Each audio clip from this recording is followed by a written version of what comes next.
Start.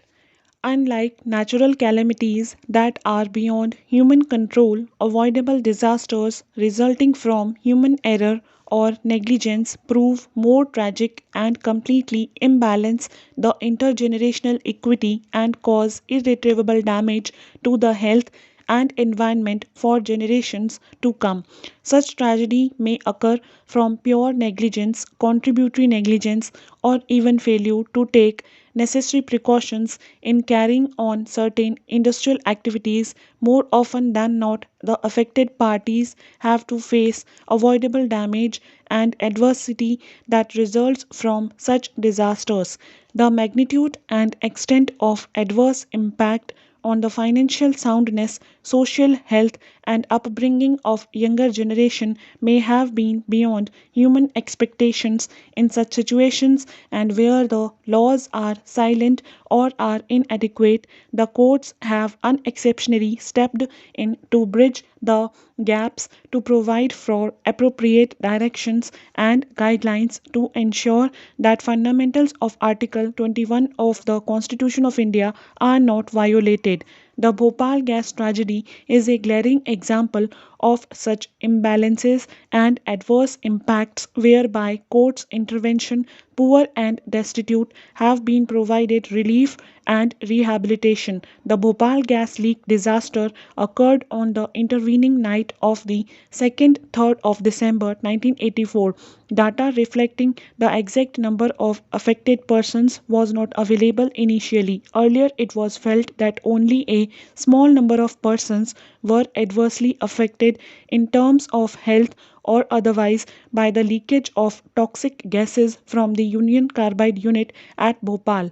However, the Scientific Commission for Continuing Studies on Effects of Bhopal Gas Leakage on Life Systems released a report titled The Bhopal Gas Disaster Effects on Life Systems in July 1987, which suggested otherwise. This report stated that for the estimated population of 2 lakh exposed to the toxic gases in the severely and moderately affected areas of Bhopal and the variety of long term problems anticipated in the crisis period, the number of exposees covered so far by the Indian Council of Medical Research through the medical surveys constitute less than 20% of the population.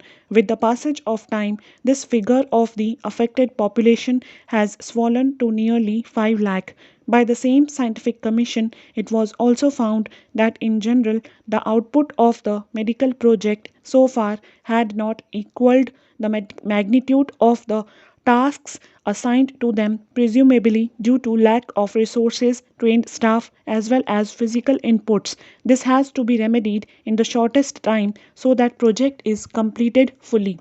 An opportunity for mounting such a massive long term longitudinal study on a population exposed to a one time acute chemical stress may not present itself again, and hence it would be a pity if that opportunity was missed.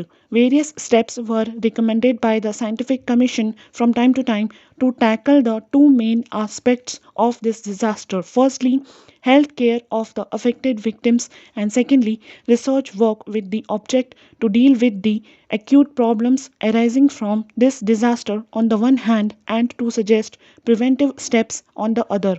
Writ petition number 50 of 1998 was filed by the Bhopal gas sufferers as a public interest litigation under Article 32 of the Constitution.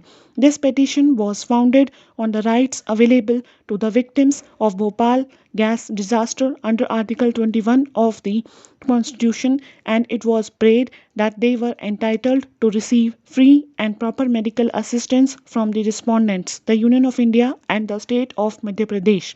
It was also prayed that the respondents be directed to take effective steps in that regard, which inter alia included providing of free medicines and preparing a detailed plan of medical rehabilitation that ensured the availability of basic medical facilities to the gas victims.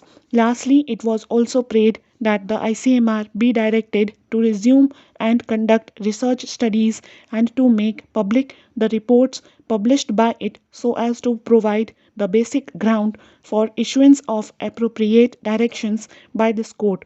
This court has been passing various directions right from the filing of this petition and has directed certain effective and positive steps to be taken by the Union of India as well as the state of Madhya Pradesh to ensure providing of appropriate medical treatment to the gas victims.